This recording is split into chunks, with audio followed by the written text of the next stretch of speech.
Hello, my name is Cade. This is my speech objects assignment.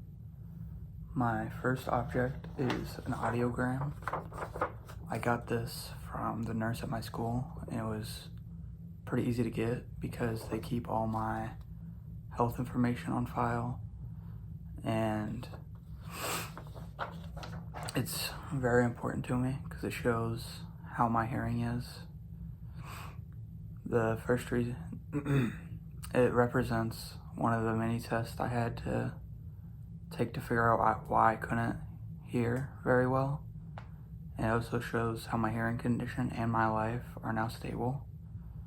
And I am one of the only people at my entire school who has to take regular hearing tests. The object I chose to represent my past is an otoscope. This is what doctors use to look in your ear. And I chose this object because the audiologist that ran tests on me to figure out I had hearing loss had to use it multiple times, and I still get my ears checked every time I go there.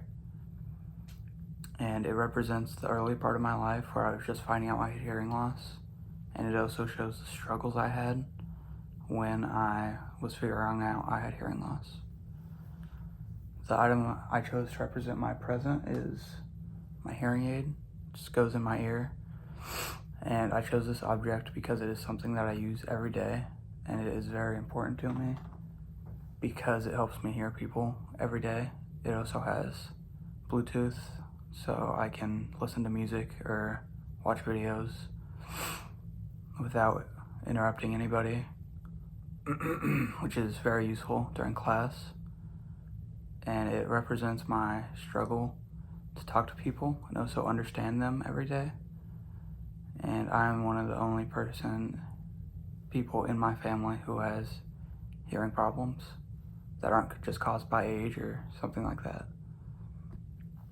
The item I chose for my future is a vision board I made whenever I took a Healthcare Academy class at Ivy Tech. And I learned things like healthcare and things like that. Well, not healthcare. Things like CPR and how to draw blood there. I chose this because it shows the career I want to be. I want in the future to be an audiologist, which is being an audiologist. And it represents that I want to help kids who have had similar struggles to me. It also represents the time I spent at Ivy Tech learning about healthcare and how to help people. And I'm glad I had this opportunity to share some things about myself with you, and I hope to learn some other things about you on the other videos.